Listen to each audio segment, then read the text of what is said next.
Hi everyone, welcome to the webinar and workshop series conducted by TCS in lieu of the upcoming MCS exams happening in May 2025.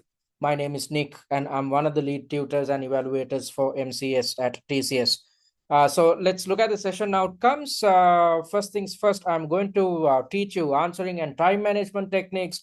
And after doing so, I will take you through one of the mock exams, thereby taking you through section 1 of mock exam 1, with the intention of teaching you how to practically implement or apply the answering and time management technique, which I highlighted, which I will be highlighting in the first part of today's webinar. And also, I will be talking about what you need to do to rebound from failure, because there could be a set of you who had completed your, who had tried completing your MCS exam in February, but ended up unsuccessful. And I will be sharing some tips with you to make sure that you have all the skills and capabilities to get through this time. So before we get into the technicalities, let me quickly remind you of the upcoming webinars and workshops we have scheduled for you. In the fourth webinar, Exam Prep, I will be taking you through the exam blueprint, thereby taking you through examiner's comments, because it is essential to understand what the examiner expects from you when conducting your preparations in the upcoming weeks. So that's what I'm going to cover mainly in the fourth webinar. And also, I will be sharing certain tips which will enable you to manage your stress levels.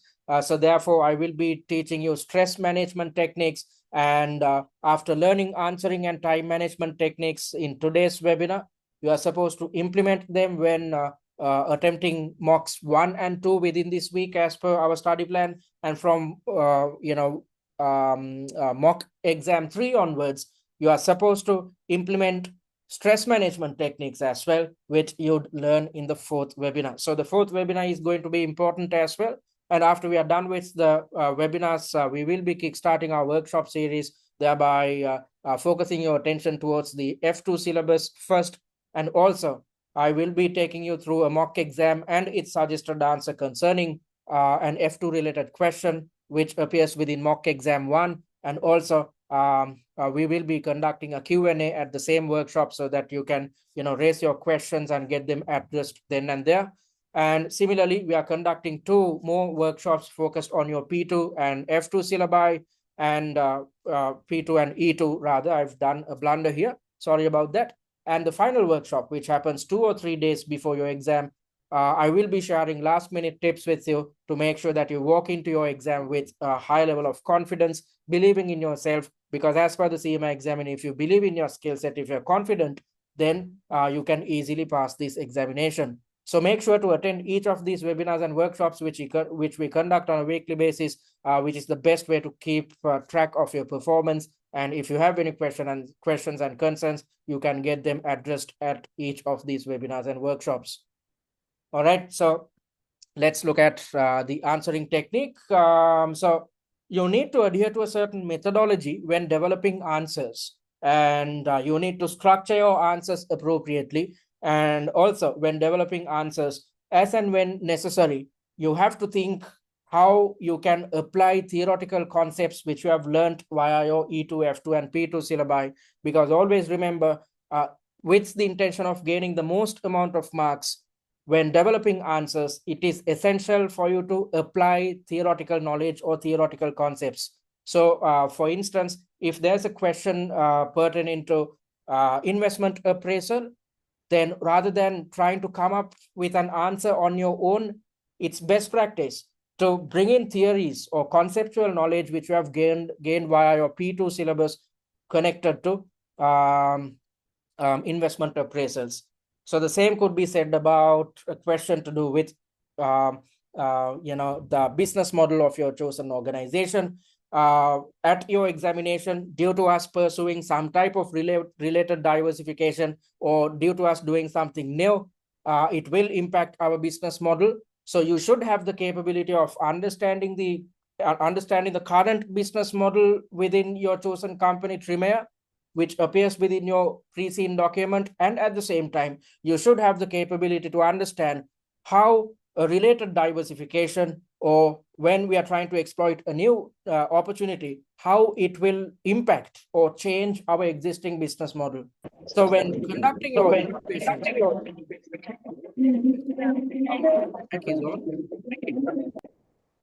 folks, I hope you can keep your mics on mute so that it won't disturb the others. So sorry about that, guys. So what was I talking about?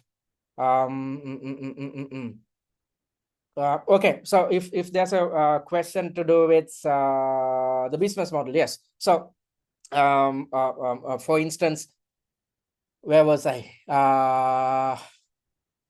Yeah, so there's an indication about the business model within your pre-seen document. And on top of that, when addressing a question tied to a business model, you need to bring in the knowledge which you have gained via your E2 syllabus, because in the E2 syllabus, there's a separate chapter which is dedicated towards explaining what a business model, what typical business model should look like. So you need to bring in theoretical knowledge, and at the same time, you should consider what appears within your pre-seen. Also, if there's a question which expects you to be involved with decision making, then you need to come up with your own logical answers as well.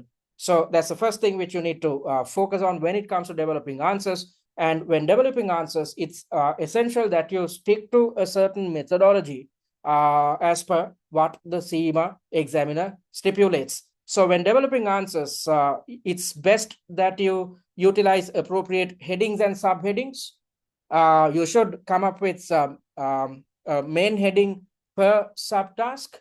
And within each subtask, if you feel that you need to further fraction out the answer, you are invited to come up with subheadings as well. So let me quickly take you to one of the mock exams. So this is mock exam 1, section number 1. As you can see, this mock exam or this section carries 2 different subtasks, and you can see different weightages which are highlighted in here as well.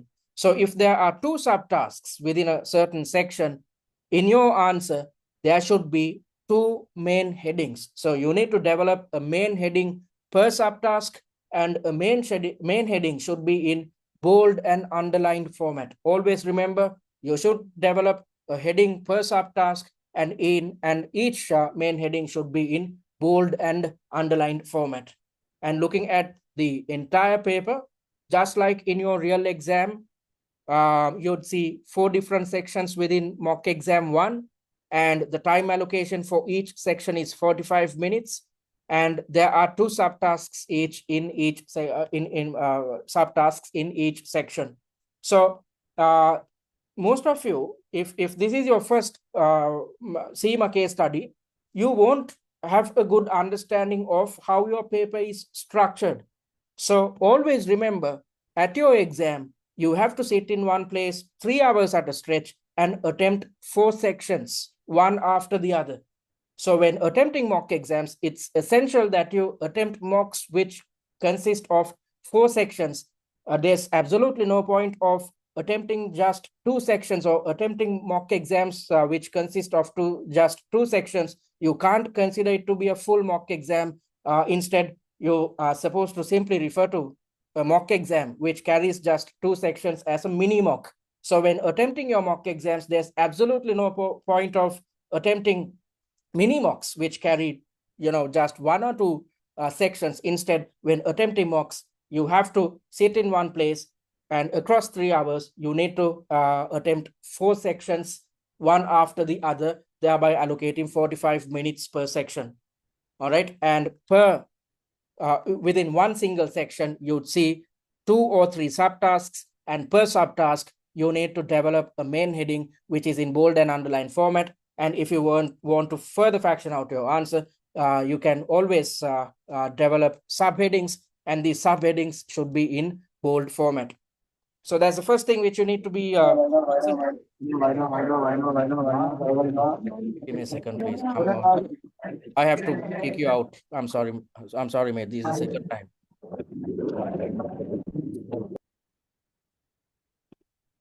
I'm sorry, folks. This individual is so. This individual is not thinking about the others.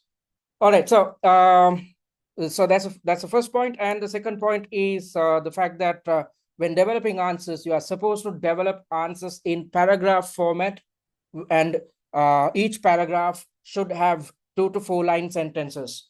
So when finalizing your answer, you need to develop answers in paragraphs. And how many paragraphs should ideally appear within each answer?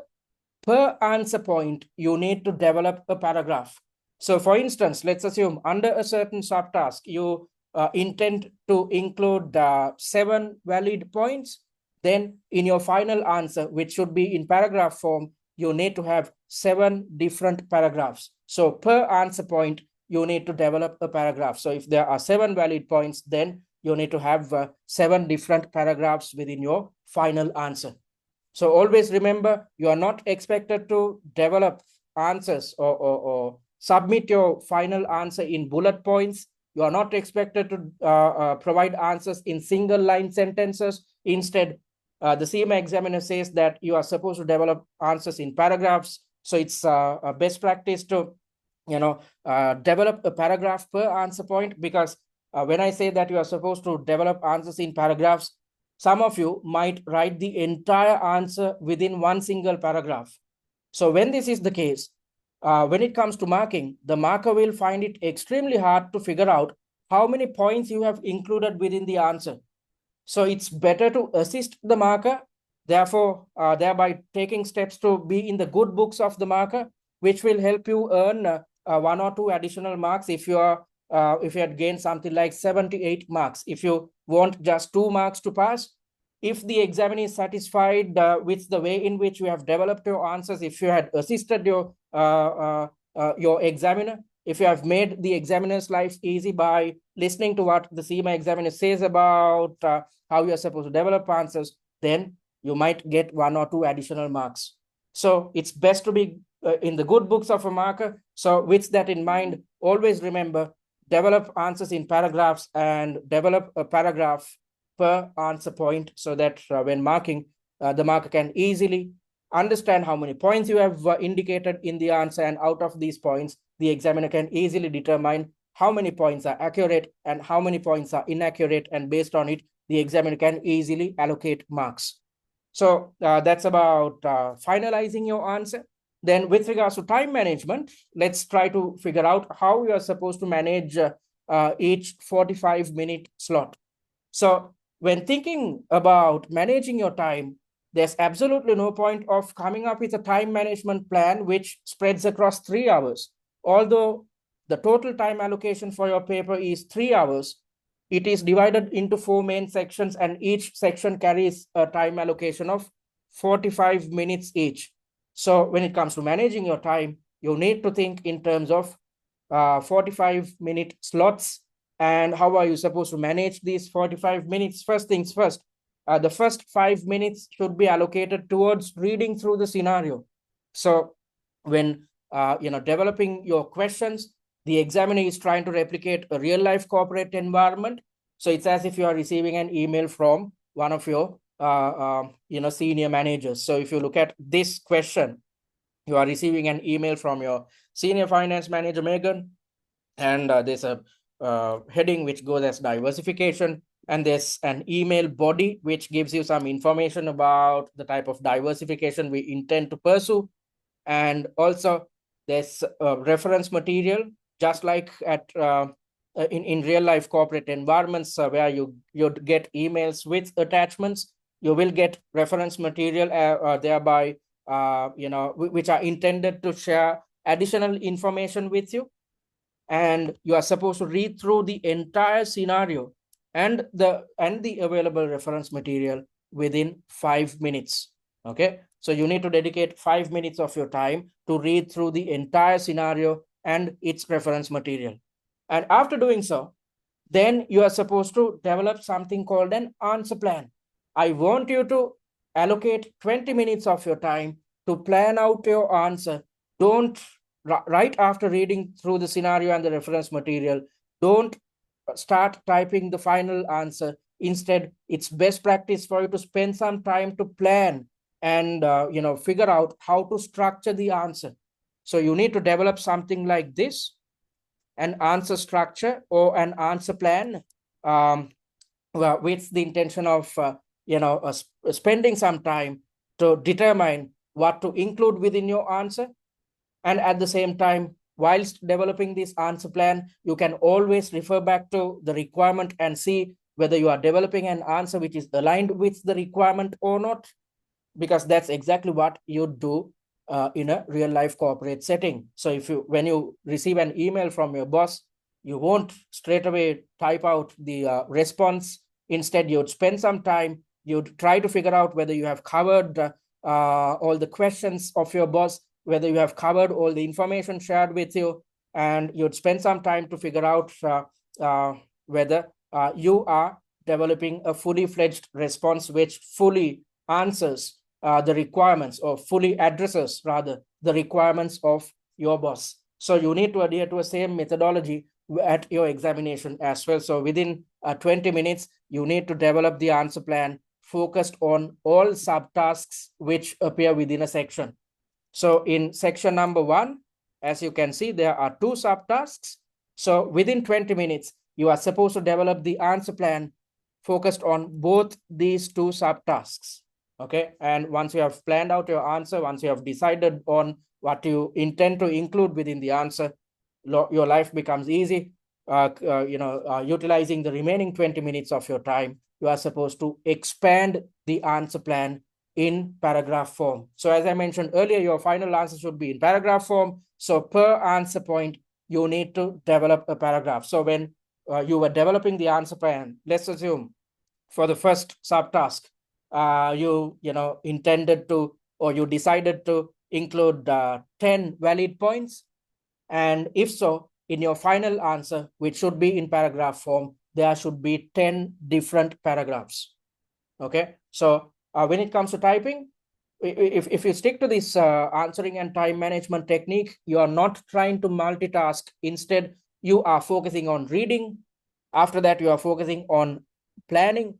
After that, you are focusing on typing. And when it comes to typing, it's extremely easy because you are not supposed to decide anything. You have already planned out your answer. You have already decided what you should include within the answer. So when it comes to typing, it's simply a matter of explaining each of the points in paragraph form, thereby effectively coming up with well-structured answers which are well thought out, which are well planned, and at the same time making sure that you manage your time in a successful manner.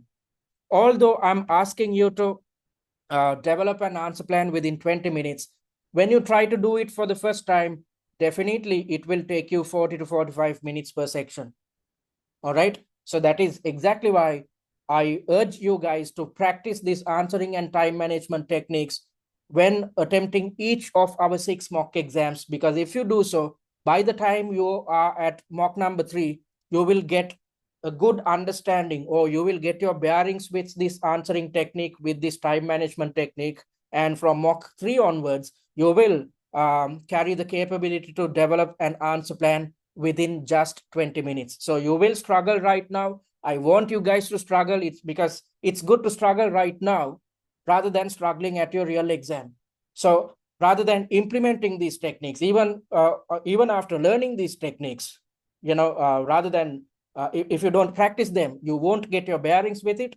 And if you try to implement them for the first time at your exam, you will definitely run out of time. So it's essential that you start implementing these techniques right now, so that you'd run out of time right now, which is quite all right because you are doing something for the first time. But with practice, you will develop your skill set and capabilities, which will enable you to stick to this answering and time management technique. If so, you will develop well-structured answers, well-thought-out answers at your exam, and you will never run out of time at your real exam, because most students end up failing if they run out of time. Because when you run out of time, you'd panic, and panic leads to extreme levels of stress, and extreme levels of stress leads to brain freeze. And when you are exposed to brain freeze, nothing comes into your head, and things will worsen, especially when you are operating in a time pressured environment. So in order to avoid all these type of shortcomings, it's essential that you get your bearings with this answering and time management technique by practicing these techniques across the 6 mocks which we have developed for you. And in terms of the typing speed, the minimum typing speed should be to type, you should have the capability to type minimum of 20 words per minute. There's so many platforms out there online which will assist you to keep tabs about your typing speed. If your typing speed is below par, then you need to take steps to improve your typing speed. If not, you will never manage your time at your real exam. So again, there's a lot of free resources, free platforms out there which are intended to help you improve your typing speed. And at the same time, simply what you can do is buy a newspaper and start typing what appears in the newspaper by allocating an hour on a daily basis. And when you do so across the upcoming 6 weeks, you will significantly improve your typing speed. So just like you mastering your answering and time management technique, you need to practice typing in order to master or in order to improve your typing speed. And when developing the answer plan, you are supposed to determine how many answer points you need to include within each and every answer. So you are supposed to do this by looking at the weightage provided at the very end of each subtask.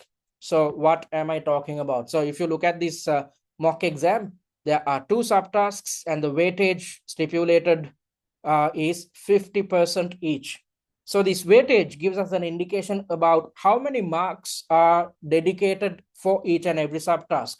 So by looking at this weightage, you can easily stipulate or determine how many marks are dedicated for each and every subtask. So as you know, in its entirety, you are marked out of 150 marks.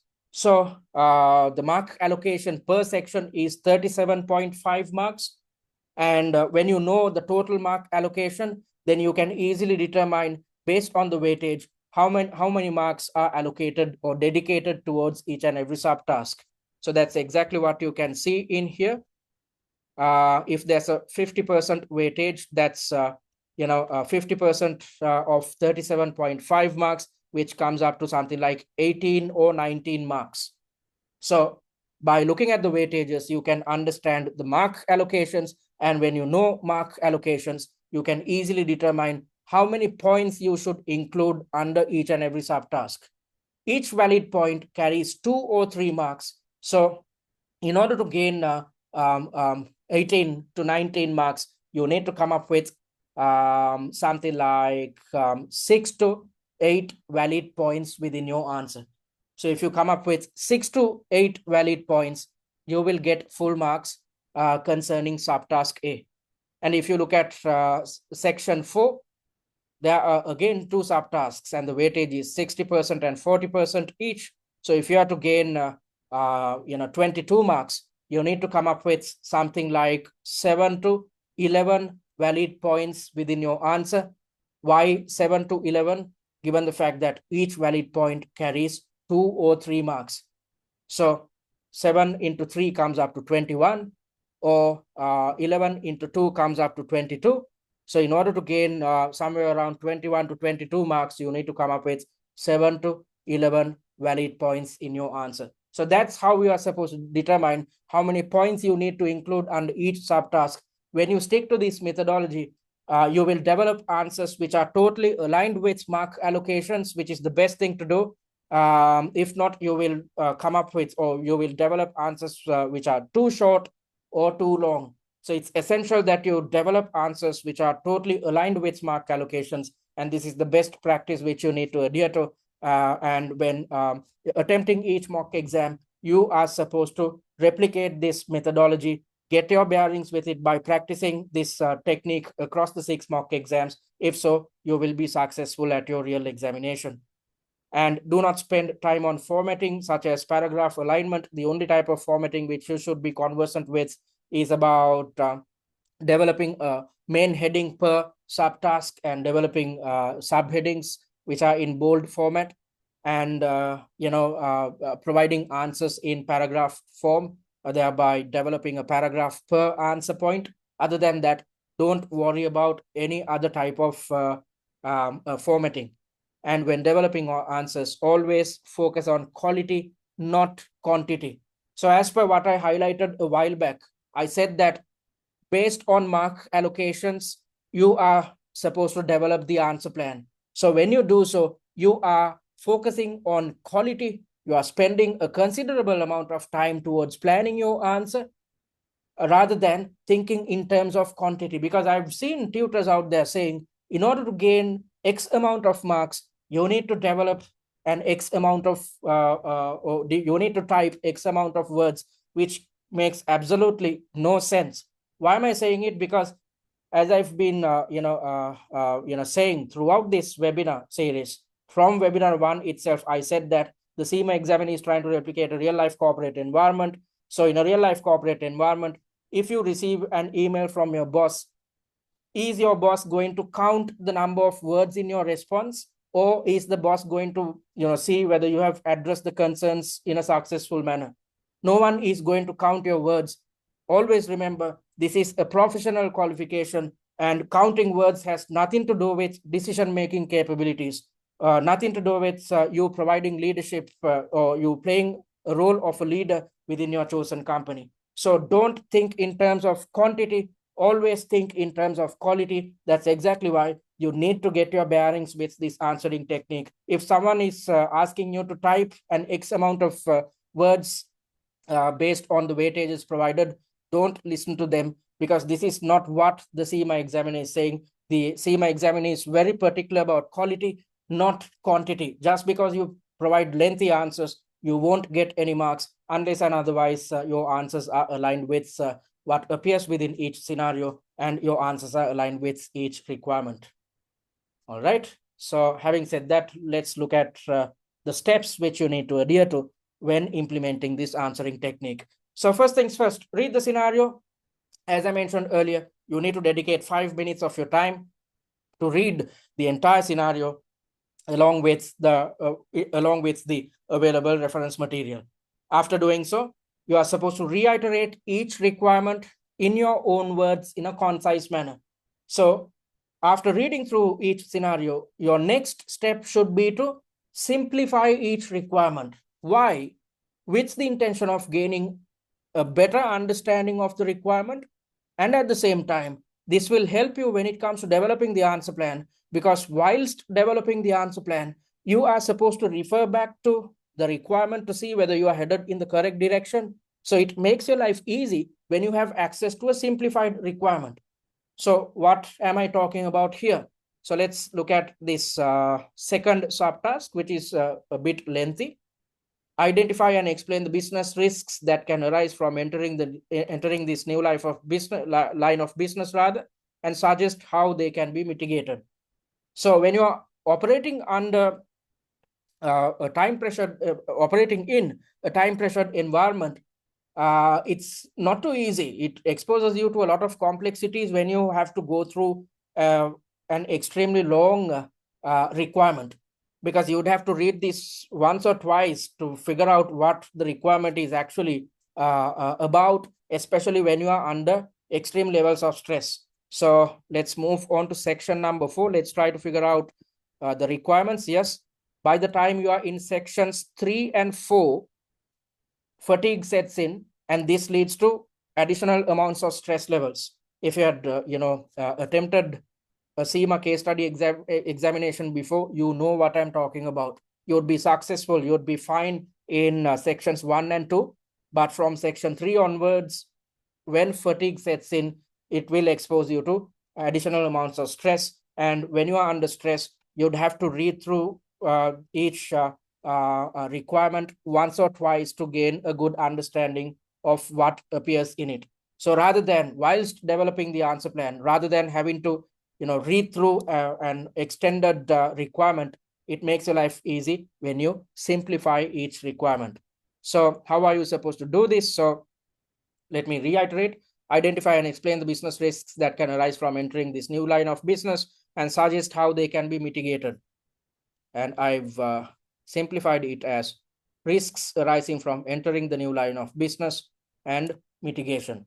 So this gives you a clearer picture of what you are expected to achieve. You are supposed to highlight the risks tied to us entering this new line of business and focused on each risk. With the intention of managing each risk, you have to come up with mitigatory strategies. So By simplifying each requirement, you can gain a clearer understanding of each requirement, which is essential. And at the same time, whilst developing the answer plan, you can always refer back to a simplified requirement and see whether you are headed in the correct direction. If not, you can take mitigatory action, thereby redeveloping or revising your answer plan. So that's the second step which you need to adhere to. After you had reiterated or simplified the requirement, you are supposed to develop headings and subheadings, as I mentioned earlier. Per subtask, you need to develop a main heading which is in bold and underlined format. And if you want to further faction out information under each subtask, you can utilize subheadings, which should be in bold format. After figuring out the headings and subheadings, then you should direct your attention towards developing the answer plan. So when doing so, you need to dedicate a maximum of 20 minutes for all subtasks. So if there are 2 subtasks, you need to develop the answer plan concerning both subtasks within 20 minutes. And if there are 3 subtasks, you need to develop the entire answer plan concerning all 3 subtasks within 20 minutes.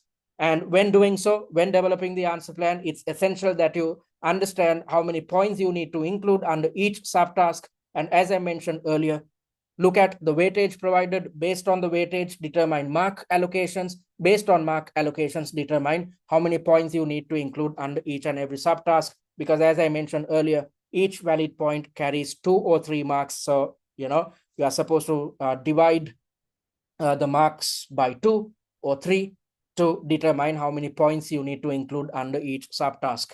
And when developing the answer plan, do it on the answer screen itself. Do not use the scratchpad, because when you are operating in a stressful situation, it's good to avoid all types of unnecessary complexities. So when you are shifting between 2 different screens, your answer screen and the scratchpad, it exposes you to additional stress levels. I want you to avoid all unnecessary stresses as much as possible at your exam. And at the same time, let's assume you plan to include 7 valid points within your answer, and you develop the answer plan in the scratchpad. And when expanding your answer, which should be done on your main answer screen, you miss out on one of the points which you intended to include because you were shifting between 2 screens. So you intended to include 7 valid points, but in your final answer, you only have 6 paragraphs. So you have missed out on one of the points which you plan to include in the answer, given the fact that you develop the answer plan on a separate screen. So rather than developing the answer plan on the scratchpad, forget about the scratchpad, develop the answer plan on the answer screen itself. And when it comes to typing, make sure to expand each point which you have included within your answer plan, therefore effectively taking steps to cover all the points which you intended to include in your final answer. And once you have developed the answer plan, it's simply a matter of utilizing the remaining 20 minutes of your time to expand the answer in paragraph form. So as I mentioned continuously throughout this webinar, you are supposed to develop a paragraph per answer point. So if you planned to include 10 valid points in your answer, in your final answer, there should be 10 different paragraphs. Okay, so these are the steps, answer planning steps, and you are supposed to repeat these steps, repeat these techniques over and over across the 6 mock exams with the intention of getting enough practice. Because if you get your bearings with this technique, you will be extremely successful at your real examination. Okay, then let's look at, before we move on to the mock exam discussion, in which I'm going to explain how to implement these techniques in a practical sense, let's look at how your exam platform works. So we at TCS, we have developed an exam platform which is the exact replica of the Pearson VUE system. Why have we done so? With the intention of ensuring that you attempt each mock exam under exam conditions. And when you're operating under exam conditions, this is the best way to master your time management, answering technique, as well as stress management skills. So it's essential that you are exposed to stressful situations when conducting your preparations, so that you know how to avoid these stresses. If so, you will effectively manage your stress levels at your real examination. Because via this exam, the examiner is trying to figure out whether you have learned your theories. And at the same time, the examiner is trying to figure out whether you are capable of applying these theories, considering a practical situation faced by the company. Also, the examiner intends to test whether you can operate under stressful situations or whether you can manage your pressure levels.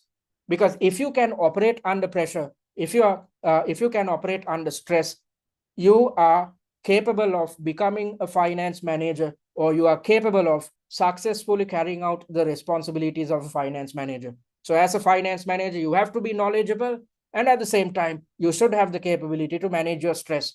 So that is exactly why it's essential that you attempt each mock exam under exam conditions. So in order to assist you, we have developed the exam platform, which is the exact replica of the Pearson VUE system on which you attempt your real examination.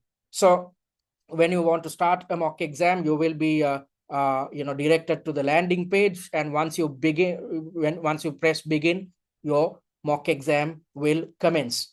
And once you click on begin, you'd be directed to section 1 of your relevant mock exam. So you'd see the name of the mock exam and the section in which you are operating at the moment. And you'd see a timer which counts down from 45 minutes. And you'd see the section number. Out of 4 sections, you are in section number 1. And you'd also see 4 different buttons within your exam platform.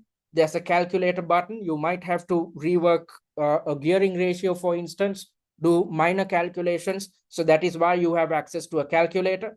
Then there's a scratchpad. If you want to jot down something whilst reading through the scenario, you can do so. But as I mentioned earlier, don't develop your answer plan on the scratchpad. Do it on the answer screen. You'd see what the answer screen looks like in a little while. And you'd also gain access to the reference material and your pre-scene. So if you want to check some information which appears in your pre-scene, you can easily do so by gaining access to the pre-scene by clicking on this button. And once you have read through all this information, once you click on next, you would be directed to the answer screen. And give me a second, please. I think something had gone wrong. Yes. So you would be directed to the, So as I mentioned earlier, when you are on the question screen, you have access to the reference material as well as the pre-scene. So I've taken a screenshot, which, with the intention of, give me a second, please. Mic is on, folks. Please keep your mics on mute. All right. So, I wanted to show you that you have access to the reference material within the platform, within the screen itself, which makes your life easy when it comes to gaining a good understanding of all information in one single page. And once you click on next, you'll be directed to the answer screen, and you are supposed to develop the answer plan in here.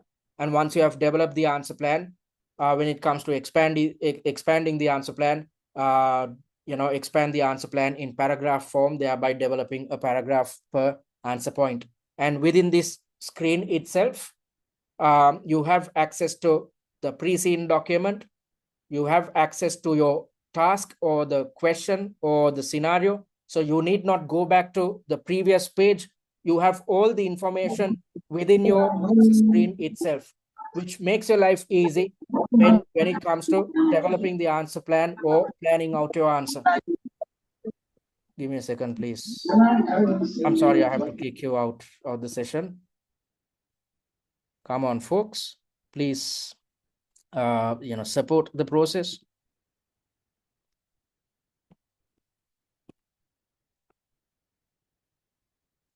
Okay, so sorry about that, folks. So so within the answer screen, you have access to the pre-scene document as well as the information concerning the section. So you need not go back to your previous page, and you have access to the reference material within this itself. So onto the right of your screen, you'd see the reference material, the pre-scene document, as well as the calculator if needed, the scratchpad, the pre-scene, the information which appears within your scenario. All this information appears to the right side of your screen, and you can develop your answer plan easily on the left side. So you need not shift between screens.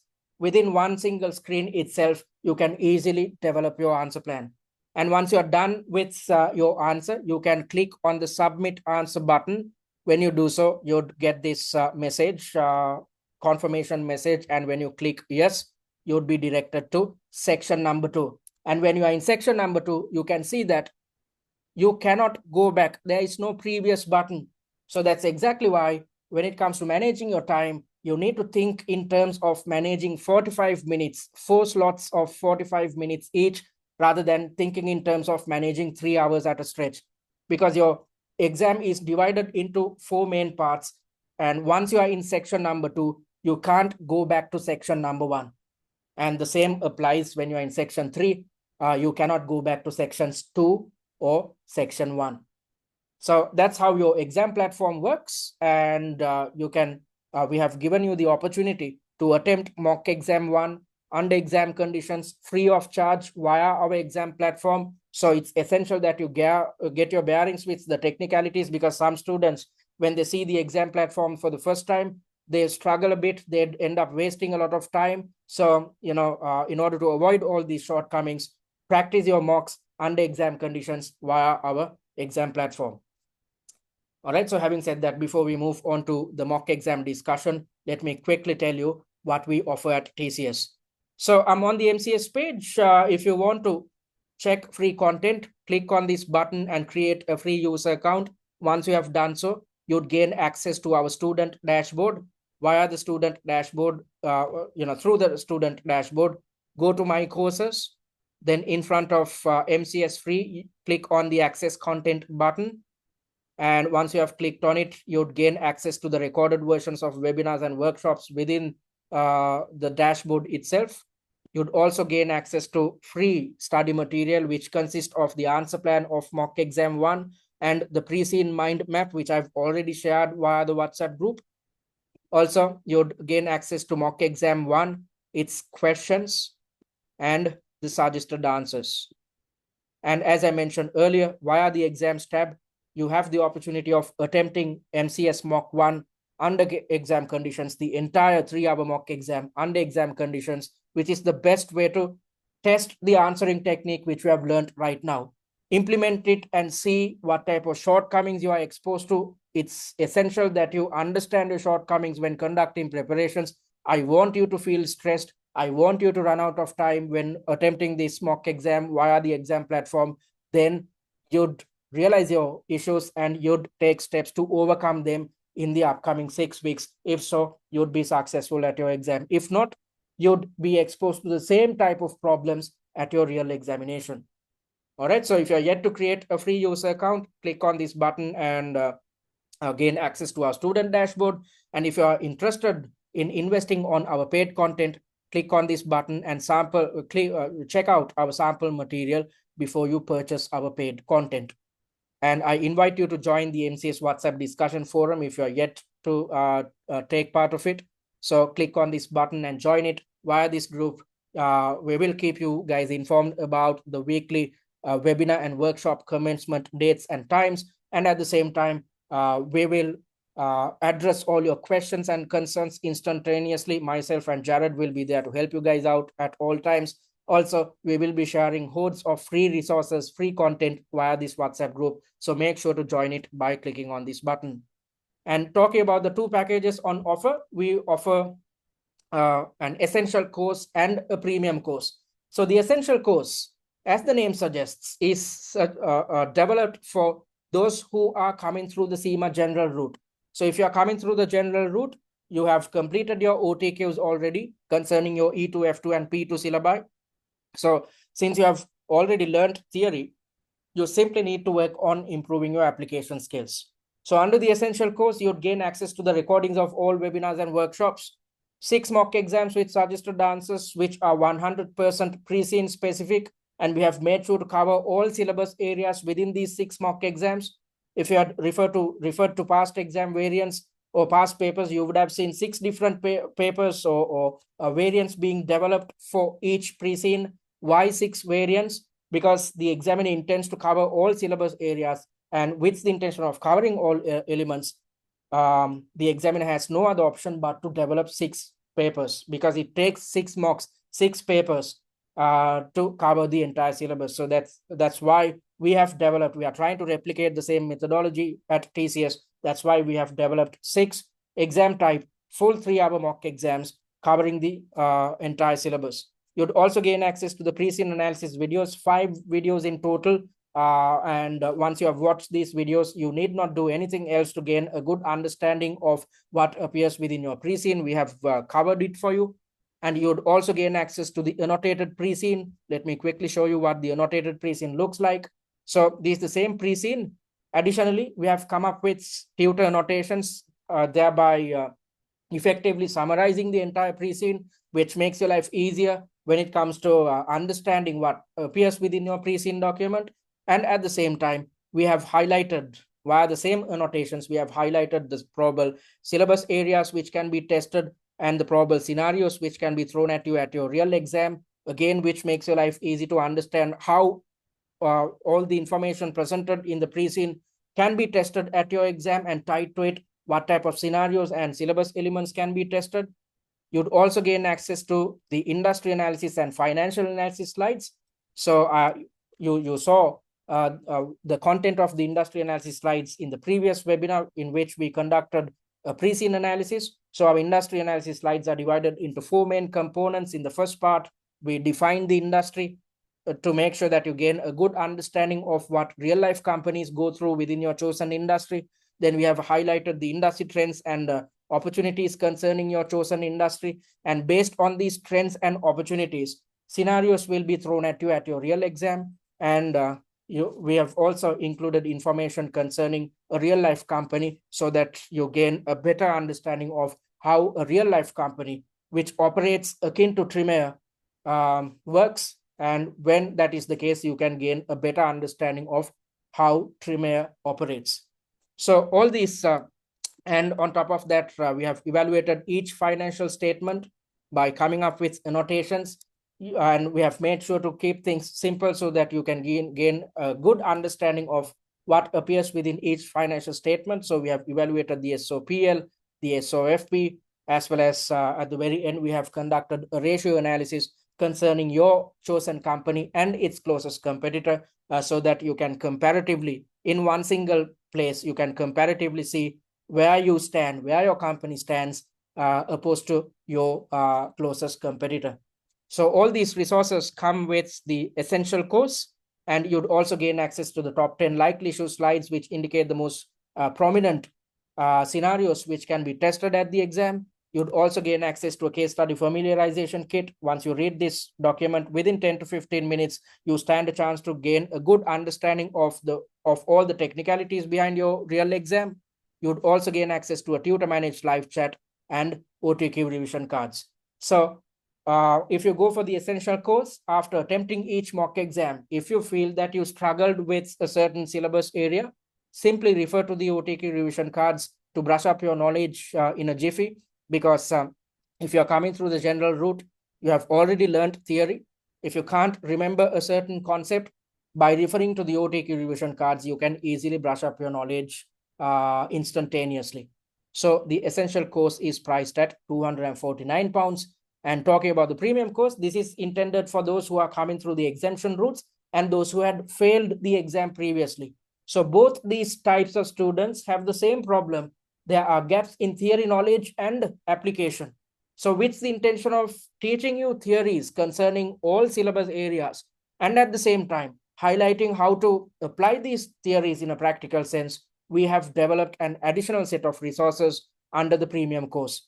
So on top of what you'd gain access to under the essential course, you'd gain access to the online mock exam platform, on which you can attempt all 6 mock exams under exam conditions, which paves way for you to master your answering, time management, and stress management techniques.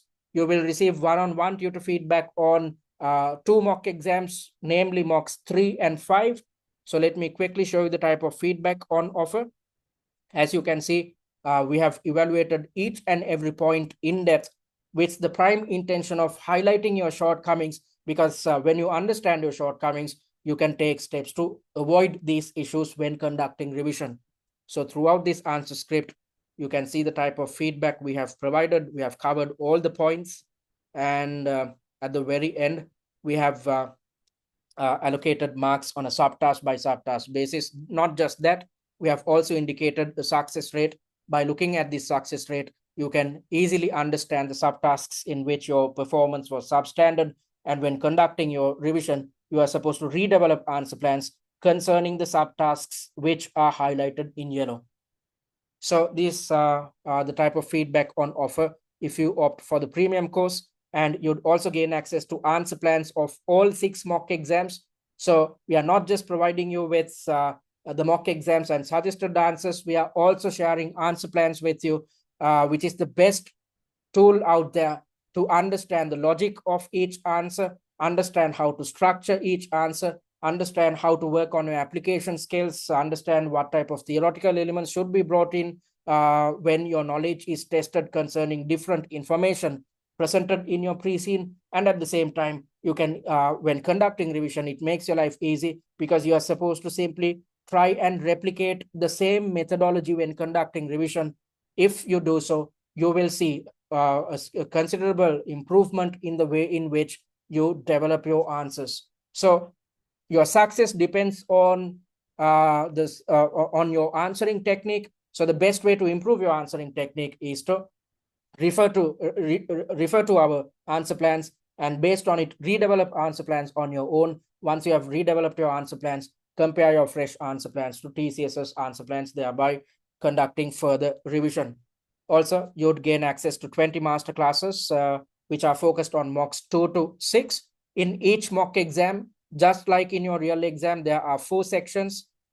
4 sections into 5 mocks come up to 20 sections in total. So focused on each section, we have developed a masterclass. And the intention of developing these masterclasses is to teach you the logic behind, explain to you the logic behind each answer, and at the same time, teach you the theoretical concept covered within each mock exam, also to teach you application. Because there's no point of learning theories in isolation and then trying to work or figure out application. So it's essential that you learn theory and application at the same time. That's exactly why we have developed these masterclasses, and these masterclasses are 100% aligned with the mock exams which we have developed, and our mock exams are 100% aligned with your pre-scene document. So once you have access to all this content, you will pass for sure. That is why we provide a pass guarantee. So if you invest on the premium course and end up failing, you will gain access to the premium content free of charge in your subsequent sitting. However, in order to claim the pass guarantee, you have to complete these 3 requirements. You have to complete all 6 mock exams. Just because you invest on premium, you can't pass this exam. You have to put in effort as well. Just by attempting 2 or 3 mocks, don't expect to pass your exam. Instead, you have to attempt all 6 mock exams under exam conditions via our exam platform. And your solutions should be original. So before attempting each mock exam, don't go through answer plans, the suggested answers, or the master classes. I want you to do it on your own.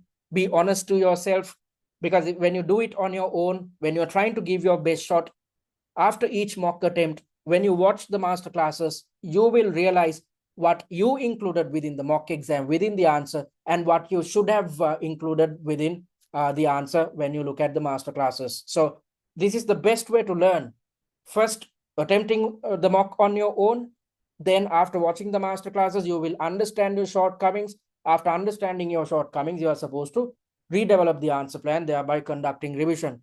So your solutions should be original. Don't try to cheat yourself, because if you do, you'd struggle at your real exam.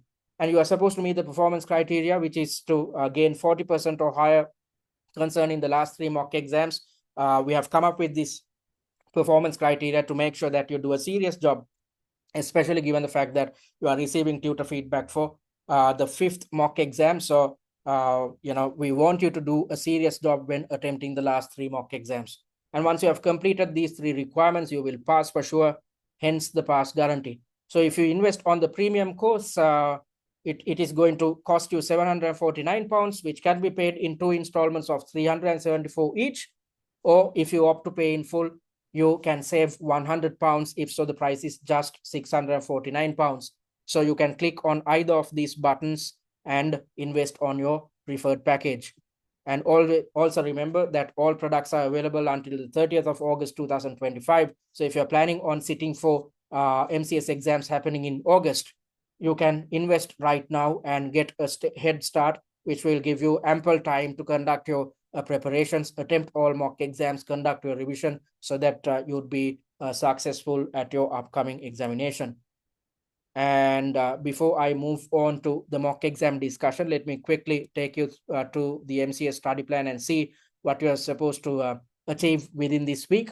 This week is the most hectic out of all 8 weeks. So as you can see, in all the other weeks, you are supposed to dedicate just 9 hours of study time. But within this week, you are supposed to dedicate 12 hours of study time. Why? Because within this week, you are supposed to complete 2 mock exams. So you are supposed to attempt mock number 1 and mock number 2. And after doing so, you are supposed to watch the masterclasses concerning mock number 2, because the masterclasses concerning mock number 1 will be conducted via this webinar and the 3 workshops which we have scheduled for you. So we have not done up masterclasses concerning mock number 1 because we are going to cover all these elements in the workshop series as well as in today's webinar. However, from mock 2 onwards, you have access to masterclasses. So attempt mock 2. After attempting mock number 2, watch the masterclasses to learn theory and improve application, to learn the logic behind each answer, to learn what you should have included within your answers. After doing so, pre-develop answer plans, thereby testing your knowledge which you have gained via the masterclasses. Because just because you watch the masterclasses, you can't be happy. You can't be satisfied. You have to check and see whether you have the capability of replicating the same type of answer plans, because we are conducting these masterclasses focused on the answer plans which we have developed. Then when conducting revision, try and see whether you have the capability of redeveloping answer plans which are akin to TCSs. So that's what you're supposed to achieve within this week. If you complete all these activities from week 4 onwards, it's plain sailing. It's simply a matter of attempting a mock exam per week and conducting revision focused on the same mock exam. And so that's what we offer. Having said that, let's move on to the mock exam discussion. So as I mentioned earlier, I'm going to take you through a question concerning your mock exam 1. All right, so let me quickly remind you what you are supposed to achieve with regards to answer planning. So first things first, dedicate 5 minutes of your time to read the scenario. Okay, so that's exactly what I'm going to do right now. I'm not going to read the entire section, because I'm simply going to direct your attention towards one single subtask, because we don't have time to cover the entire section. I'm simply going to direct your attention towards one single subtask. So because of that, I'm not going to read through the entire section. So the time allocation is 45 minutes. You receive the following email from your senior finance manager, and the subject goes as diversification. I have a major update. Over the past few months, the board has been evaluating various strategic options for Trimayr, with the goal of ensuring the company's long-term survival in the highly competitive and saturated hairdressing salon market in Dazzland. Yes, similar information appeared within your pre-scene. We are operating in a saturated and highly competitive market. The board firmly believes that diversification is essential and is currently exploring the possibility of expanding our chain of franchise salons to include full service beauty salons. So what type of related diversification are we pursuing? Full service beauty salons. So let's try to understand what this industry is all about, or what this type of related diversification will expose us to. The demand for high quality beauty salons catering to women had been steadily rising in Dazzland, which is good for us. More customers are seeking premium salon experiences, creating a promising opportunity for Trimayr to expand into this market. For more details, please refer to the news article I have attached. So let's read the news article to see what this is all about. So it comes with a title which goes as The Rise of Full Service Beauty Salons in Dazzland, a Growing Market Opportunity. In recent years, the beauty and personal care industry in Dazzland has witnessed a significant transformation, with full service beauty salons emerging as a key trend. So full service beauty salons are emerging as a key trend. A full service beauty salon is a one-stop destination that offers a wide range of beauty and personal care services beyond just hairdressing. So this goes beyond, traditional hairdressing. In this industry, in this full service beauty salon industry, a wide range of beauty and personal care services are provided. These salons provide services such as skincare treatments, facials, waxing, and makeup applications, catering to clients who want a complete beauty experience in one place. So we are not going to, if we pursue this type of diversification, we are not going to simply focus on hairdressing. We are going to expand into skincare treatment, conducting, carrying out facials, waxing, and doing up makeup of our customers. Unlike traditional hair salons that focus mainly on haircuts, coloring, and styling, full service beauty salons integrate multiple beauty treatments under one roof. This creates a convenient and luxurious experience for customers as they can receive hair, skin, and beauty treatments in a single visit. As the demand for personalized and high quality beauty treatments continue to rise, full service salons have positioned themselves as a preferred choice for individuals looking to enhance their appearance while also indulging in self care. Dazzlant's full service beauty salon market is experiencing new entrants while existing players continue to expand their footprint. So, this industry, given its growth opportunities, it is attracting new entrants. So the full service beauty salon market is experiencing new entrants, and there are existing players as well who are taking steps to expand their operations or expand their market share. So this is attracting new players, and the existing players are trying to increase their market share. Okay, so that's all the information provided. Trimayr will use the franchise model to expand into this market as well. That's what we do at the moment, awarding franchises to successful applicants. The board would, however, likely evaluate all aspects of this new business proposal before making a final decision. So the first subtask is tied to business model, how this type of diversification will change our business model. However, in today's session, I'm going to direct your attention towards the second subtask, which is tied to risk management, risk identification, and risk management.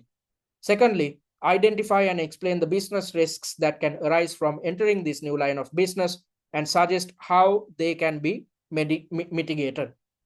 All right. So, as per our answering technique, we have read through the scenario.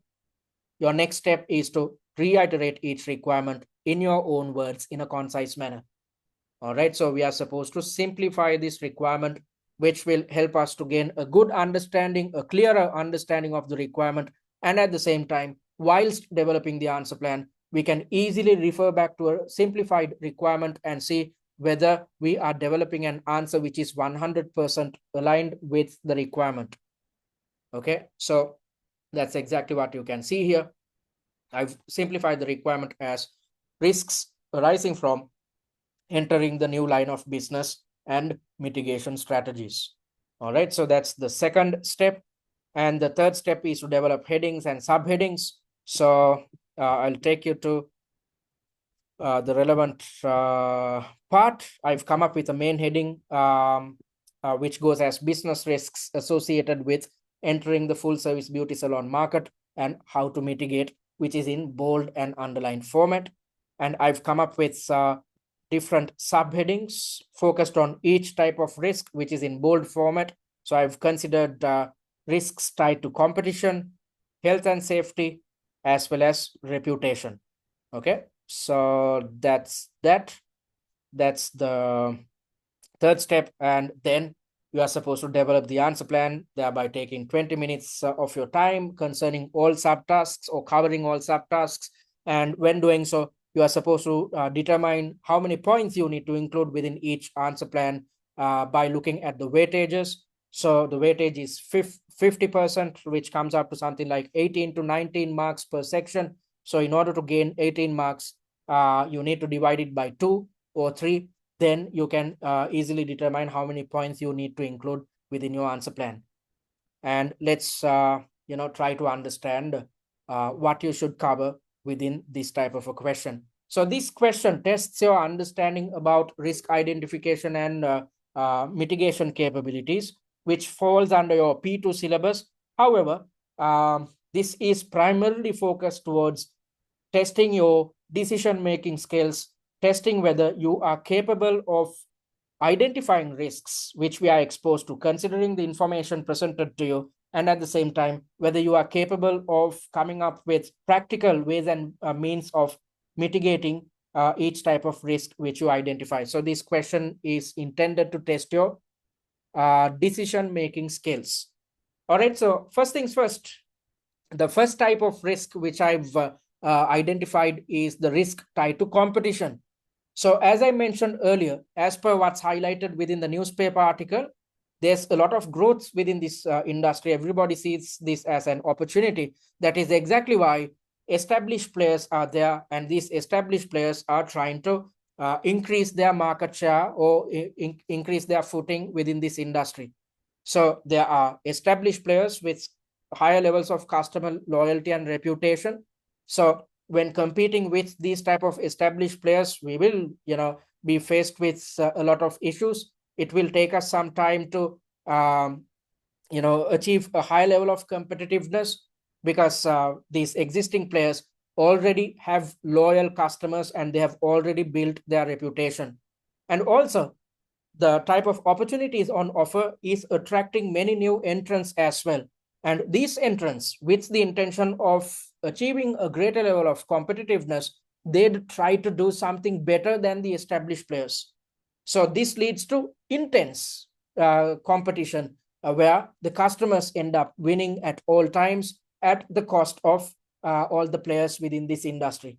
So the new entrants, if they do not do anything new, they won't stand a chance within this industry. So because of that, the new entrants will try to do something new, try to introduce new services, try to be innovative, and then the established players will try to copy this type of innovation, and this will continue for some time, which leads to extreme levels of competition. And Trimayr is a late entrant, might be a late entrant to this industry, especially given the fact that you find existing players who are trying to expand their presence within this market. And all these points highlight the fact that it would be not too easy to differentiate ourselves and capture market share, because as I mentioned earlier, as a new entrant, when we try to differentiate, the existing players can always copy us and do something better, given their market standing, given their reputation and customer loyalty levels. And what type of mitigation strategies can we come up with?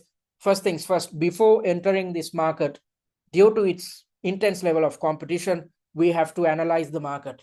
Why should we analyze the market? With the intention of understanding what the existing players are offering and what the new entrants are trying to offer. So when you understand these dynamics, you can take steps to figure out how we can compete with the existing players and new entrants, and how we can achieve sustained competitive advantage. So if we are to sustain our competitive advantage, we have to do something which the others are not offering at the moment. Maybe we might have to try and offer value for money. This is a niche market which attracts wealthy customers who are looking for fully fledged services. So when operating within a niche market, in order to capture market share, maybe we can try and offer value for money with the intention of creating or carving out a market share for us. So what is value for money? This is a situation where companies offer high quality services, but at a lesser cost than competitors. So how can we provide high quality services, but at a lesser cost, or but at a lesser price? By making sure that we understand our value chain and trying to get rid of non-value adding activities. By doing so, we are making sure to improve the quality of services on offer, and at the same time, by getting rid of non-value adding activities, we are getting rid of unnecessary costs from our value chain. When you do so, you are well poised to offer utmost levels of quality at a lesser price, because you have reduced your costs, unnecessary costs, and these cost reductions, the benefit of these cost reductions can be passed down to end consumers, via reduced prices. So that's why we need to analyze the market and see what we can do to achieve a greater level of competitiveness. And then we have to develop a competitive strategy focused on target segments, target market segments. And if needed, we need to seek external expertise because this is a new market. Yes, this is a related diversification, but this is the first time we are going to enter into this full service salon industry. So it's essential that if we don't have access to accurate information, it's essential that we get in touch with consultants or consultancy firms with the intention of gathering data about how players, existing and new players within this industry, are operating. And we have to leverage the brand reputation and customer loyalty, which we already enjoy. So at the moment, when it comes to hairdressing, we have a good reputation. We are one of the largest players within the industry, and we can leverage this brand. We can leverage this customer loyalty when pursuing this related diversification. So although it's going to be a bit tough given the competitiveness within this industry, I'm suggesting the fact that if we use our branding properly, we can attract new customers. And if we offer value for money, for instance, we can, retain these customers, thereby creating a greater level of customer loyalty. And with it, given our brand is huge at the moment, we can leverage that to drive customer demand for this new type of market or new type of services which we intend to offer as well. So that's the first risk which I've identified, and in order to mitigate, I've come up with different points. And the second risk is tied to health and safety. Beauty services involve higher regulation scrutiny as per what's highlighted within your pre-scene. This is exactly what the pre-scene tells us as well. And treatments have increased risk of allergic reactions and other complications. Yes. So, if you look at the real life dynamics, when you look at this industry, full service salon industry, which includes various different services, various different additional services, this exposes customers to health and safety risk. Why? Because when you use certain chemicals on your skin, it might expose you to allergic reactions. And there are instances where customers had actually died when pursuing these type of skincare treatments. So we are exposed to this health and safety risk, especially given the fact that we are trying to do this for the first time and we are going to go through a franchise model. So when doing so, if one of our franchise partners does something wrong and because of it, a customer is faced with a health and safety issue, or if a customer dies, looking at the most adverse scenario, if a customer dies, then it will impact our brand and reputation in this new market in an extremely adverse manner. And mistreatments can cause serious harm. Even it might even lead to death. So what type of mitigation strategies can we come up with the intention of insulating ourselves from these health and safety risks? We have to conduct legal and compliance review of the industry. So just like we are supposed to analyze the market to keep track of competition within this industry, to keep track of the laws and regulations concerning this industry, we have to conduct a legal and compliance review. So we have to see what type of laws and regulations govern this industry. And we have to see concerning the existing players, what type of rules and regulations or best practices which they themselves have created and what they try to adhere to. And based on it, we have to develop a detailed operation protocols aligned with these regulations. So first things first, before developing the operation protocols, we have to learn what the law is all about, what type of regulations are there concerning this industry. After understanding all these legalities, we have to develop our operation protocols, thereby taking steps to make sure that our operation protocols are aligned with the rules and regulations concerning this industry. And these operation protocols should be inculcated in the franchise agreements to make sure that our franchise partners fall in line with the operation protocols. If they fall in line with the operation protocols, invariably or indirectly, they are falling in line with regulations? If so, we are taking steps. Our franchise partners are knowingly or unknowingly taking steps to avoid health and safety risks.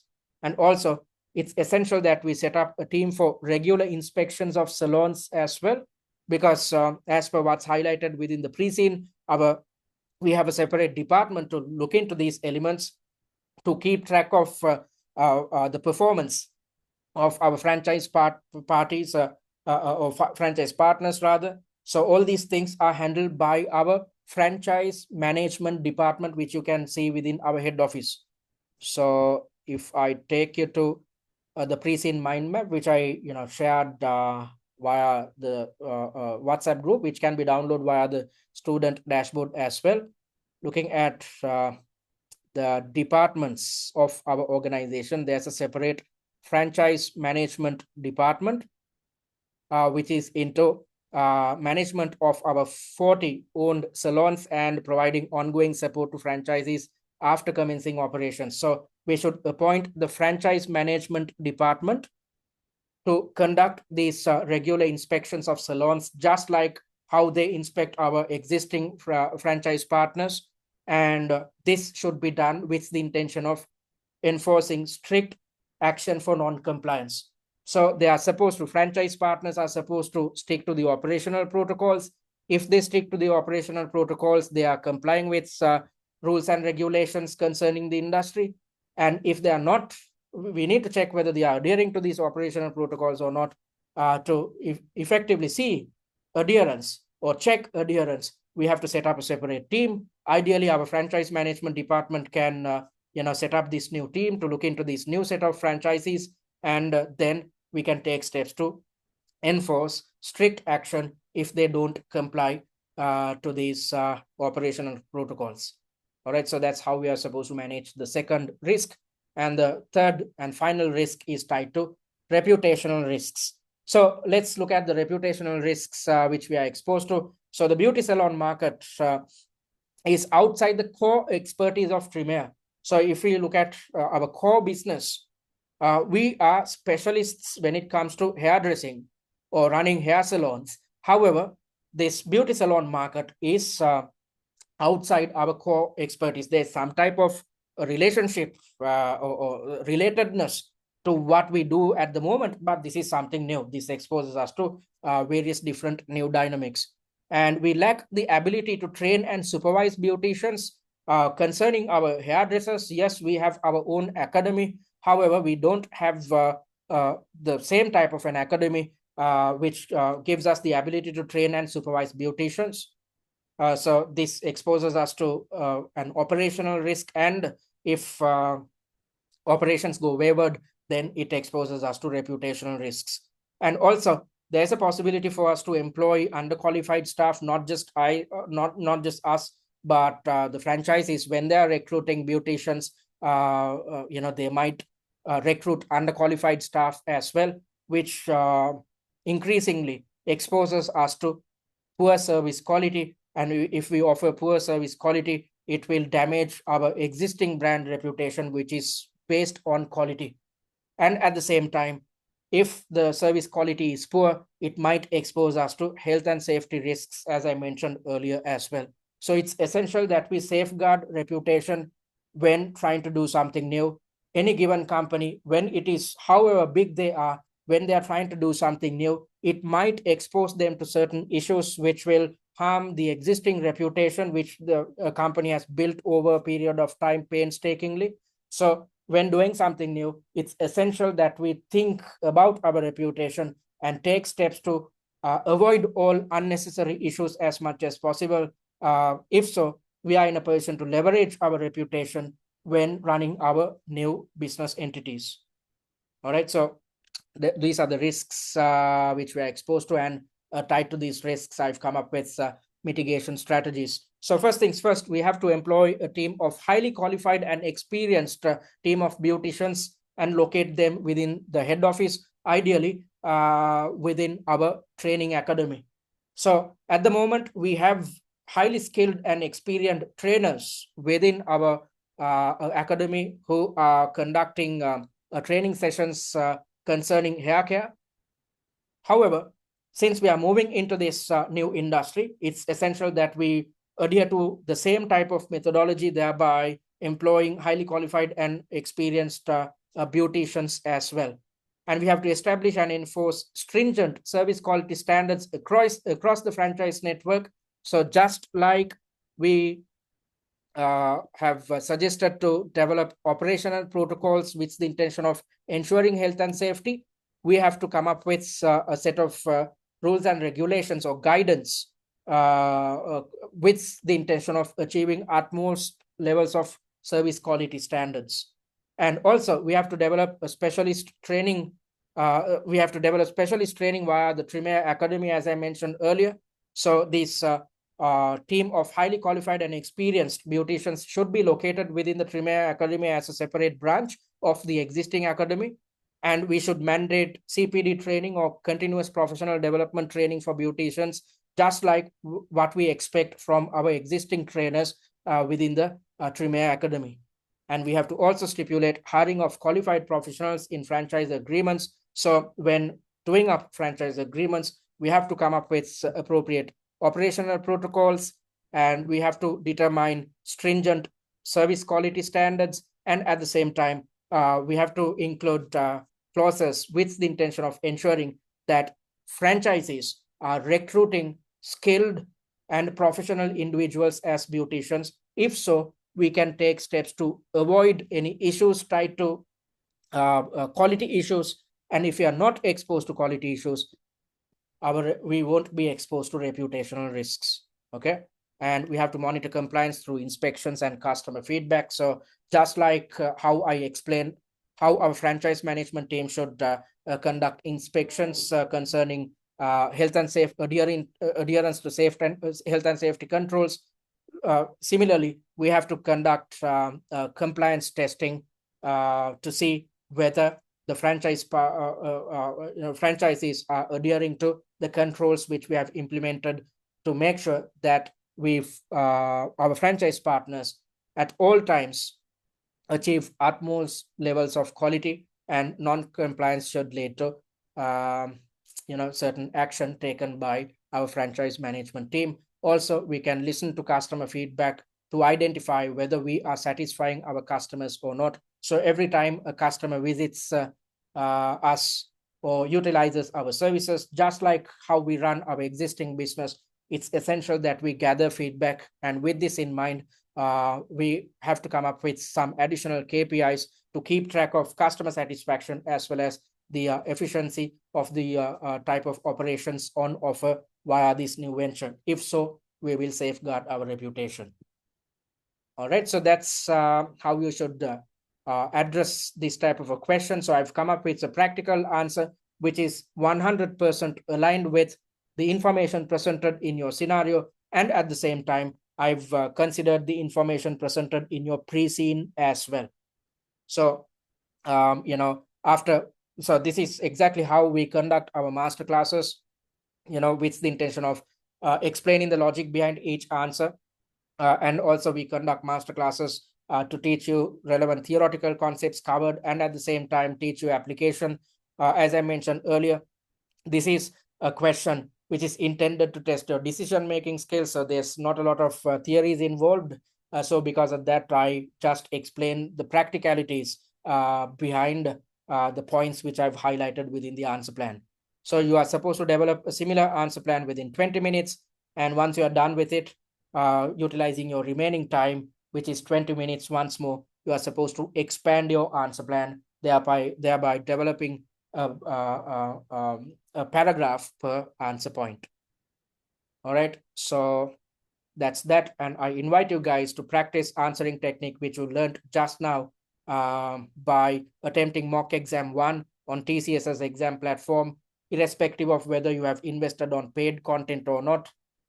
Every one of you, under the free content as well as paid content, you have access to mock exam 1, which can be practiced under exam conditions. So make sure to use this opportunity to test and see whether you are capable of replicating the same answering and time management technique.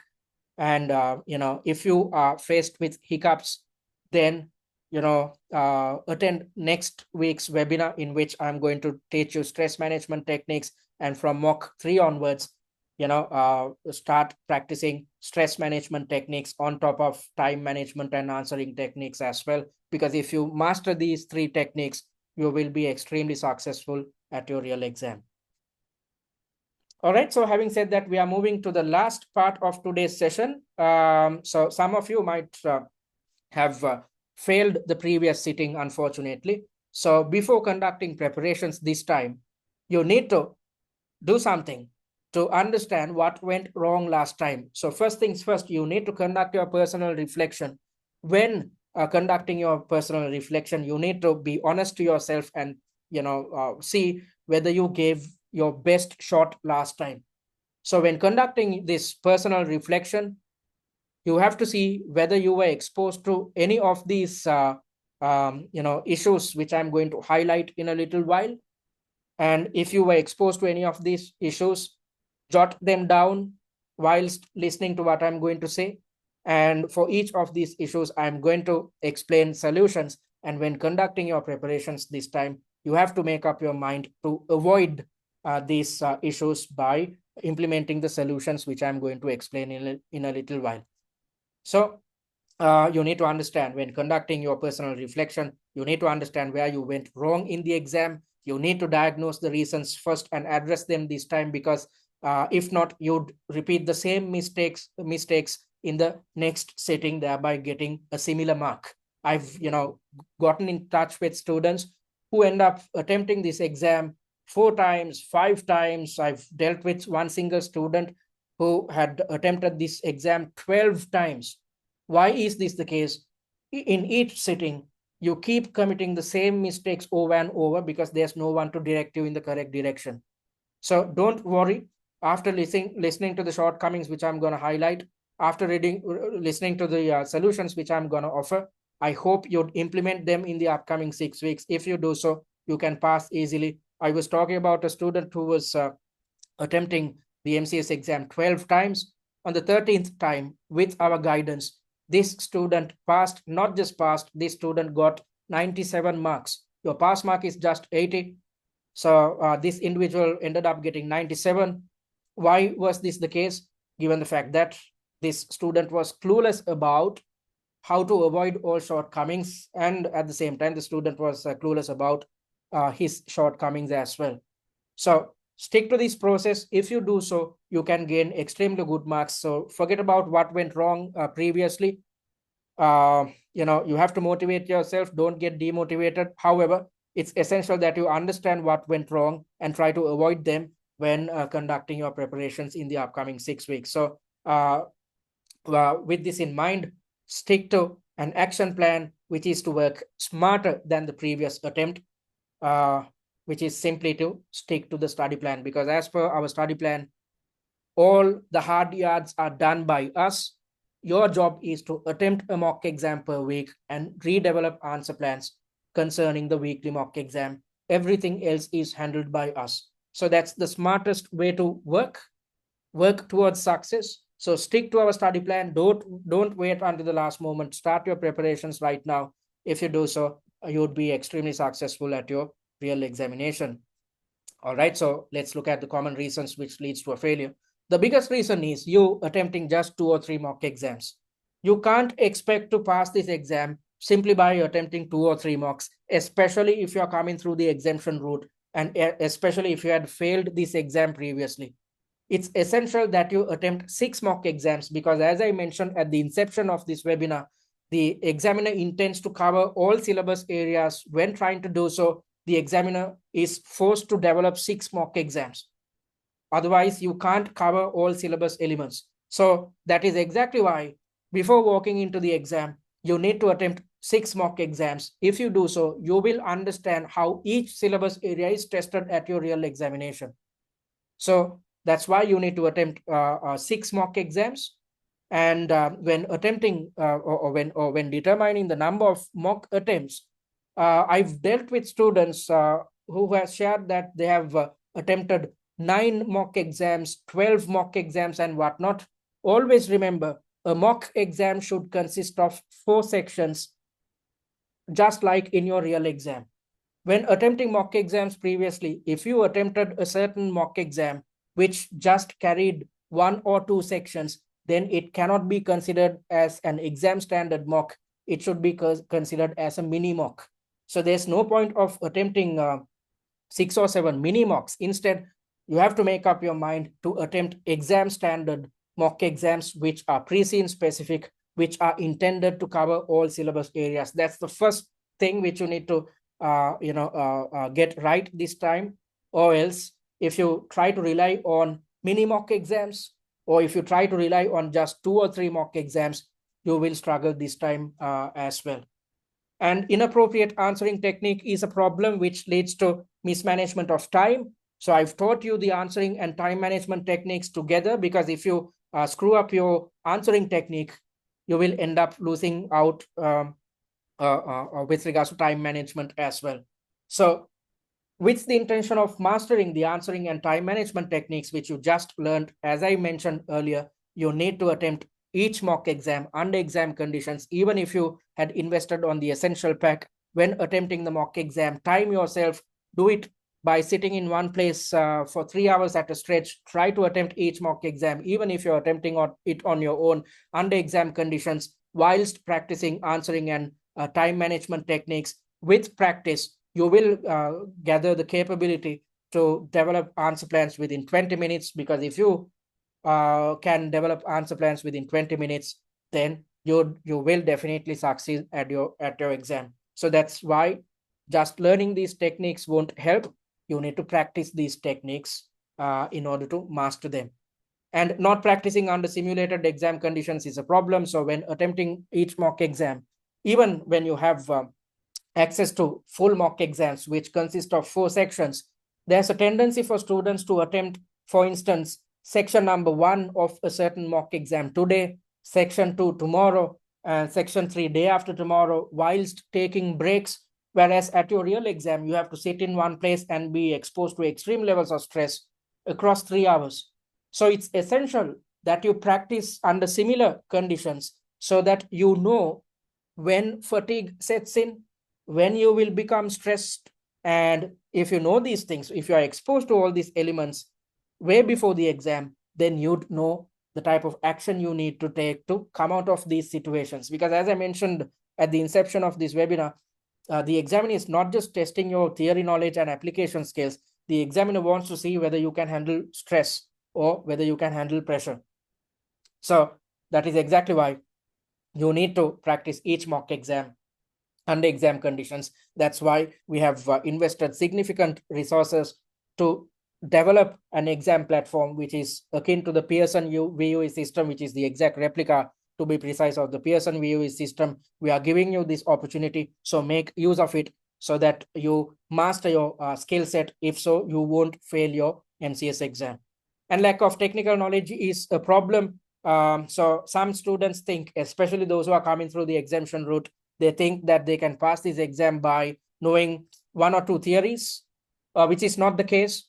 That is exactly why I'm asking you to attempt 6 mock exams with the prime intention of covering all syllabus areas. Because if you have mastered all syllabus areas, if you know how each syllabus area is tested and can be tested at the exam, you will never struggle at your real exam. For instance, if you are faced with a risk identification and management related question, now you know how to tackle it. And likewise, when you attempt all 6 mock exams, you will gain a good understanding of how each syllabus area is tested. For instance, if there's a question which is tied to investment appraisal, if you had not gone through such a question when conducting your preparations, you will not know which points you need to include, how to structure your answer. If so, although you know what investment appraisal is, if you don't know how to structure your answer, you'd struggle at your real examination. So first things first, in order to develop high quality answers, you need to know your theories. And after learning theories, you need to work on your application skills. So covering all these points, both these points rather, we have developed masterclasses. So if you watch masterclasses, you need not learn theories on your own. You need not go through bulky study texts, your old study notes and whatnot, because you know for a fact you just have 6 weeks until the exam. So within these 6 weeks, you have to focus your attention towards mock attempts. You don't have time to go through, syllabus elements, learn theories on your own, figure out application on your own. Instead, make your life easy simply by watching the master classes. Then within just 45 minutes, you will understand the logic behind each section, the logic behind the answer concerning each section. You will understand the theoretical element covered within each section, and also you'd understand how to work on your application. And relying on past exam variants is a problem, or relying on past papers is a problem, primarily given the fact that past papers or past exam variants are based on previous case studies. So if you look at this time's case study, which is based on a company called Trimayr, and if you look at the business model of Trimayr, it's quite different to the business model of last time's pre-scene, which was based on double glazed window and door manufacturing. So double glazed window and door manufacturing, the industry dynamics as well as the internal dynamics of the previous pre-scene is totally different to that of yours, because this time's pre-scene is based on a company which is running a franchise business along with its own set of salons. But if you look at the previous pre-scene, it was about a company manufacturing and selling double glazed windows in which the financials are totally different. The way in which you carry out your business is totally different. The type of stakeholders you are dealing with is totally different compared to what you see within this time's pre-scene. So it's essential that you attempt mock exams which are pre-scene specific. If you expect to go through past exam variants, then you will be definitely misguided, because you will struggle to understand the logic behind each answer, because each answer is aligned with each pre-scene document. Unless and otherwise you gain an in-depth understanding of each pre-scene, you won't have the capability of understanding the logic behind each answer. So rather than wasting time, make up your mind to attempt exam standard and pre-scene specific mock exams this time. And lack of evaluation is a problem. You have to conduct your revision. Just attempting the 6 mocks won't help. Instead, as I mentioned earlier, after attempting each mock exam, watch the master classes to learn theory and improve application. Then test your knowledge. Test whether you have gained something via the master classes by redeveloping answer plans. And when it comes to redeveloping answer plans, you need not time it. Simply redevelop answer plans to test whether you have the capability of replicating answer plans which are akin to TCSs. And once you have redeveloped your answer plans, compare your fresh answer plans to TCS's answer plans to further understand improve your understanding about what you need to achieve when it comes to structuring your answers. So it's essential that you conduct revision. So that's exactly why we are asking you to start preparations right now rather than waiting until the last moment. Because if you wait until the last 2 weeks, you will have time to attempt all 6 mocks, but you won't have time to conduct revision. It's essential to revise. It's essential to redevelop answer plans, because if you don't work towards improving your answer structures, improving your understanding of what type of information you should include in your answers, you will struggle at your real exam. So in order to avoid all these shortcomings, attempt mocks, then redevelop answer plans, which is the best type of revision you should conduct, because most students out there, after attempting a mock exam, they will try to go through study text and try to learn theory once more. Don't waste time. Simply watch the master classes, then you'd learn theory and improve application skills. Then after doing so, test your knowledge by redeveloping answer plans. And not adhering to a study plan is a problem as well, because you won't know what to do in the upcoming 6 weeks. So simply, we have covered this element as well. Refer to the answer plan, which can be accessed via our website itself. As per the answer plan, every week, other than the upcoming week, in every week, you are supposed to attempt just one single mock exam and conduct revision concerning the same mock.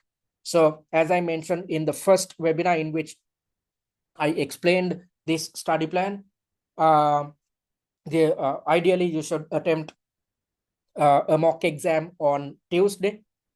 leave Mondays because Mondays are usually hectic. So attempt a mock on Tuesday, watch the masterclasses on Wednesday, pre-develop answer plans on Thursday. If you stick to this process, you are simply dedicating 9 hours of study time per week. Don't try to do anything towards the weekends. I want you to spend time with your loved ones, be involved with household chores. Don't be stressed because I don't want you to be stressed because if you are stressed, you won't function properly at your exam. So simply start preparations right now so that you'd have enough time to attempt all 6 mock exams and conduct your revision, master your answer plans or answering technique. If you do so, you will be extremely successful at your real exam. So try to avoid these shortcomings when conducting your personal reflection. Try to see whether you encountered any of these problems or multiple problems which I highlighted. And for each problem, I've explained, focused on each problem, I've explained what you need to do to overcome each of these problems. So, implement these recommendations to make sure that you pass for sure in your next sitting. So that's exactly why we achieved a 90% pass rate in the November 2024 sitting. So this student started adhered to our study process just 2 weeks before the exam and ended up scoring 93 marks. So I'm, not recommending you to stick to a similar approach. This student, was clueless of what to do. Only 2 weeks before, this student got in touch with us, and based on her needs, we came up with a study plan. But since you have 6 weeks at your disposal, don't wait until the last moment. Conduct your preparations in a stress-free environment, because if this individual can gain 93 marks within just 2 weeks, just imagine what you can achieve if you commit to our study plan. All right. So I hope you'd, adhere to these recommendations which I provided. And having said that, I want to remind you to attempt mock exam 1. Now that we have learned your answering and time management techniques, attempt mock exam 1 under exam conditions via our exam platform. When doing so, try to implement the answering and time management techniques which we taught. Even if you run out of time, don't worry, keep fighting. Stick to our answering technique. Don't let go of it. Don't try to revert back to your old ways, because this is the path which will ensure a pass. All right, so you will run out of time. Don't worry, keep fighting, keep practicing these techniques across the 6 mocks, so that at your exam you will never run out of time. You will structure your answers properly. You will know how to tackle each syllabus area. If so, you'd easily gain more than 100 marks at your real examination. Having said that, it brings us to the Q&A. So if you have any questions or concerns, you can switch on your mic and talk, or drop us a message via the chat. I'm going to pause the recording.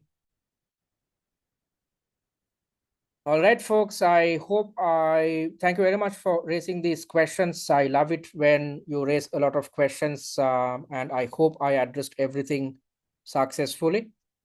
And if you want to contact us, you can do it via our website, which is www.studyatTCS.com. Visit our website and click on the contact button and drop your message. Our admin staff will get in touch with you via email during office hours. And you can email us via info@studyatTCS.com or WhatsApp us on this number. And I invite you guys to follow us on our social media handles, especially YouTube and TikTok, because the recorded versions of the weekly webinars and workshops will be uploaded to our YouTube handle. Also, via the TikTok handle, you'd gain access to 6 different videos which are focused on your entire pre-scene, thereby developing an effective pre-scene mind map. So keep watching these 6 TikTok videos over and over until the day of your exam, so that on a continuous basis, you keep yourself reminded of what appears within your pre-scene document. So you need not try and memorize them on your own. We have covered it for you. And also, I invite you to read the blog post if you're yet to, by visiting our blog page, and via that you are supposed to read this blog post which we have developed to see to gain a better understanding of what this time's pre-scene and the industry is all about. So having said that, it brings us to the end of the 3rd webinar. I hope you gained something out of this session, and I hope you'd make use of the free resources on offer. I hope you'd go attempt mock exam 1 under exam conditions via our exam platform. I explained how you can access our student dashboard and access the first mock exam. I will share the same information via the WhatsApp group after this webinar as well. And I hope you'd start your preparations right now. Don't wait until the last moment. You might have failed in your previous sitting. You just need to change your preparation strategy, because you don't fail because you are incapable of doing something, especially if you had gained more than 70 marks. There were two individuals who spoke during the Q&A session who shared that they have gained more than 70 marks. So if that is the case, it indicates that you are skilled and capable. Capable. It has nothing to do with your skill set. Instead, you lack clear direction. There was no one to direct you in the correct path. That's where we come in. So utilize our material, stick to the study plan, keep working, keep redeveloping answer plans. If so, you will pass this exam comfortably. So I hope to see you guys next week at the fourth webinar, in which I'm going to take you through examiners' comments and also share important tips which will enable you to manage your stress levels when conducting your preparations and at your real examination. So thank you for joining. I'll see you guys next week. Thank you.